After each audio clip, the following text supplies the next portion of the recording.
our next gentleman here. Hello, sir. Hi. Graham. Ben. Graham. Hi, Ben. Good to meet you, sir. You too. So, Graham, you're the exec producer on Argo. Yes. Yes. What does that entail? Well, I put up half the budget for the film and got involved in producing some of it. I was busy doing other films, so I didn't actually produce it. I exec produced it, which is nice sometimes. It's nice to be the guy at the back. I'm curious how a gentleman with a London accent gets involved with a film that's so sprawling the world there. Well, I think it's living in Hollywood. You know, I did produce The Town. That was a movie I developed, and Ben came along and said, I want to rewrite, direct, and star in. And so when Warner Brothers sent me Argo, you know, I loved the script, and it was an obvious collaboration to go around again with Ben.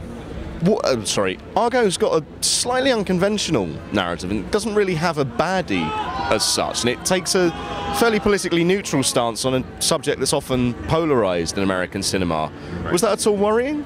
No, not at all, because I think if you don't want to make a message movie. That's not what we set out to make. We didn't go and, although it's very patriotic to Americans and Canadians, it was a film, like you say, that had a balance to it. And at the end of the day, you're making a film, it's costing a lot of money, you got to sell tickets. So for this one, Ben wanted to make a story based on a true story, but also had, a lot of messages about history to it, but also was a lot of fun for an audience to go and see. Do you think that'll help it in international markets? It's interesting. It's going to be interesting. I'm actually going to sit through it tonight because I want to see an international audience see it. But I think it will, because I think when you tell a good story, fact or fiction, and you can keep an audience glued to their seats for a couple of hours, then you're going to sell tickets, and I think this one does. And you've already had quite a lot of awards buzz about it. So are you guys all prepping room on your trophy cabinets?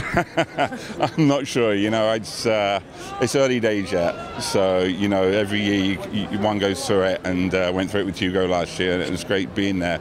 But we'll see. First and foremost, let's have people go and see the movie and enjoy it. Okay. Thank you very much, sir. Thank you very much. Thank you.